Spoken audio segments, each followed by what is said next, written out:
2.5 का जो last question है, क्वेश्चन नंबर 6, इसकी स्टेटमेंट यह है, if -1 and 2 are roots of quadratic equation और बाई क्वाड्रेटिक इक्वेशन भी हम कह सकते हैं, 4 डिग्री इक्वेशन हमें दिया है, use synthetic division to find the other roots.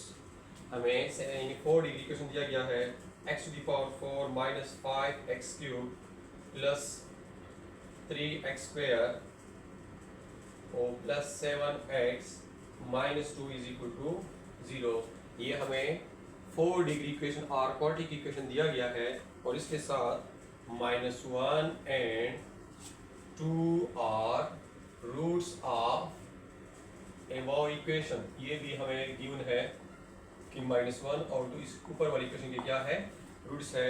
तो हम पढ़ चुके हैं कि अगर ये 4 डिग्री इक्वेशन है तो इसके हमारे पास 4 रूट्स जो है वो आ जाएगी। तो 2 रूट्स गिवन है और बाकी 2 रूट जो है हमने मालूम करनी है सिंथेटिक डिवीजन इस्तेमाल करते हुए।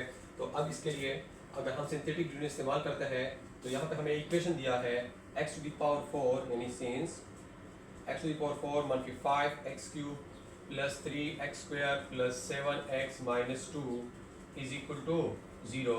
सिंथेटिक डिवीजन की तरफ हम जा रहे हैं और सिंथेटिक डिवीजन के लिए हम लोग पढ़ चुके हैं कि इसकी जो रिक्वायरमेंट्स है वो क्या है। हमारे पास एक पॉलिनोमियल होना चाहिए और एक फैक्टर x - r की फॉर्म में होना चाहिए।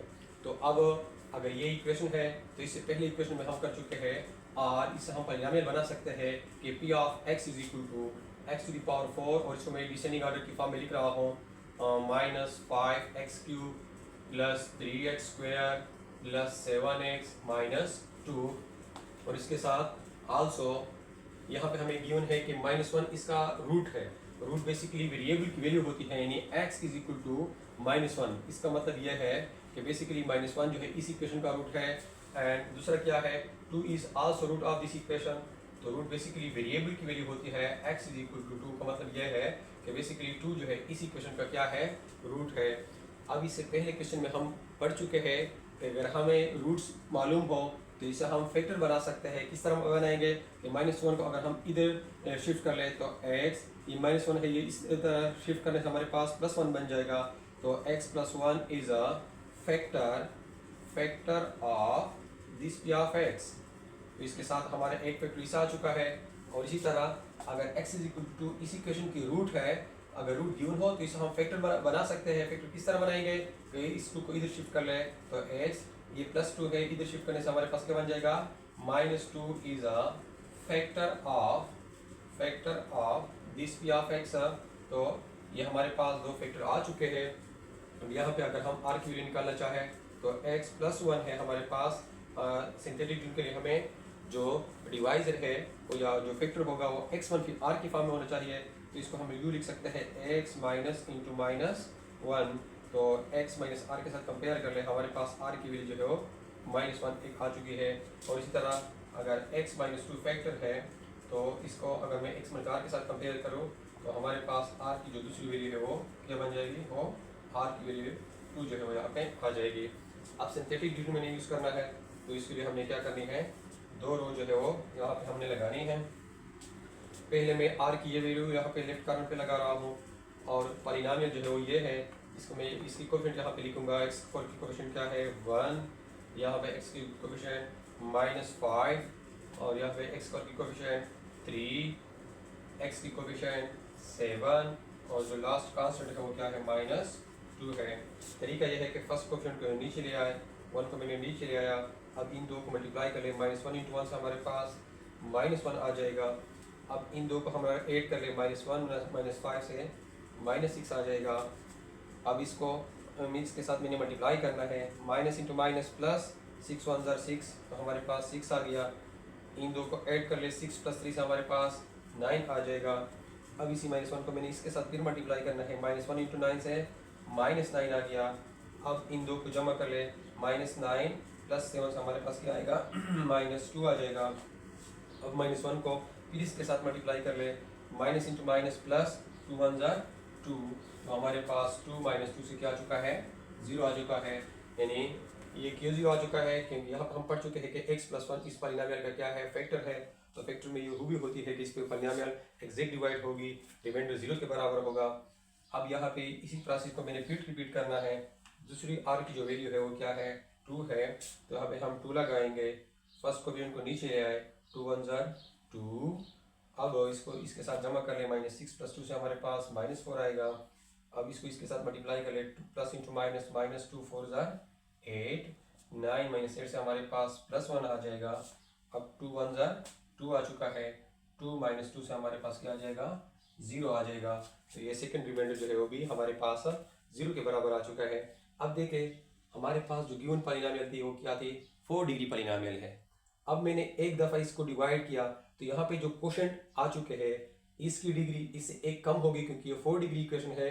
ये हमारे पास क्वोशंट जो है इसकी कोफिशिएंट है, तो यहाँ पे 1x³ से स्टार्ट होगा, -6x² + 9x -2 आ जाएगा। अगर हम ये क्यूबिक पॉलिनोमियल यहाँ से है, इसकी जो कोफिशिएंट है वो क्यूबिक पॉलिनोमियल है।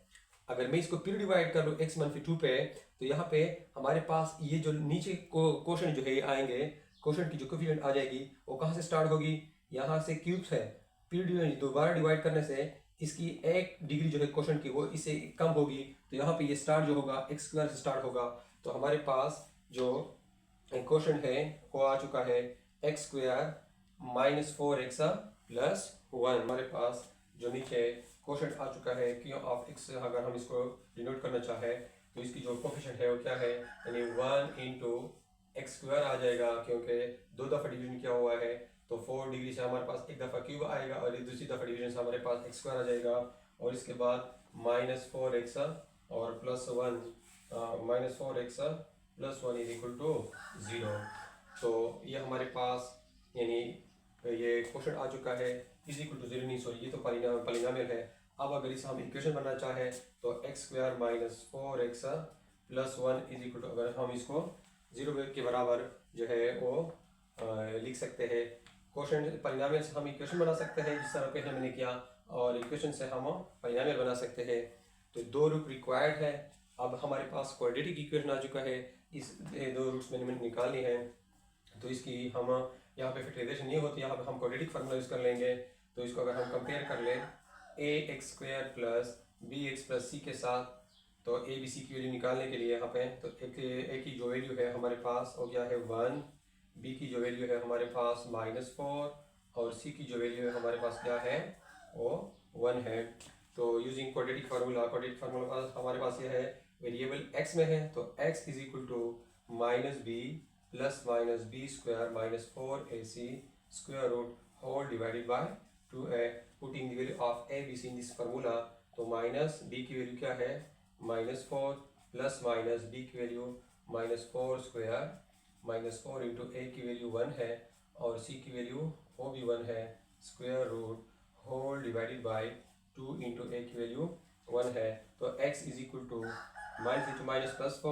+- से हमारे पास 16 आ जाएगा, -4² whole divided by 2 1 ज़ा 2। तो हमारे पास आ जाएगा x = 4 ± यहाँ से 16 से अगर 4 को निकाले तो 12² डिवाइडेड बाय नीचे 2 आ जाएगा। x = 4 ± यहाँ पे 12 की कंप्लीट स्क्वायर रूट नहीं निकलती, तो इसको हम यूजली लिख सकते हैं 4 × 3 whole square root divided by 2। 4 3 से वही 12 आ जाएगा। तो x = 4 ± रेडी की जो हमारे पास रूल है कि a b whole square root अगर हो, मल्टीप्लिकेशन में अगर हो तो होल स्क्वायर रूट आ चुका हो तो हम यानी सेपरेट a और b के ऊपर सेपरेट स्क्वायर रूट लिख सकते हैं। यहाँ पे 4 स्क्वायर रूट और 3 स्क्वायर रूट हमने अलग-अलग यहाँ पे लिख दिया, divided by 2। x = 4 ± 4 square root हमारे पास 2 के बराबर है, और into 3 square root divided by 2। x = 4, यहाँ से हम अगर 2 को कॉमन कर लें तो हमारे पास 2 मैंने कॉमन लिया, 2 ± यहाँ पे रह जाएगा 2 2 ज़ा 4, प्लस में यहाँ 2 कॉमन है, 3 रह चुका है डिवाइडेड बाय 2। ये और ये कैंसिल हो जाएंगे। x = 2 ± 3 square root. हमारे पास जो 2 रूट्स आ चुके हैं वो ये है, एक रूट ये है कि x = 2 + 3 स्क्वायर रूट, एक रूट ये है, और जो दूसरा रूट है क्या है 2 - 3 स्क्वायर रूट। यानी जो बाकी 2 रूट्स रिक्वायर्ड थे वो हमारे पास आ चुके हैं यानी क्वाड्रेटिक इक्वेशन के। तो इसके साथ हमारा एक्सरसाइज 2.5 जो है वो कंप्लीट हो चुका है।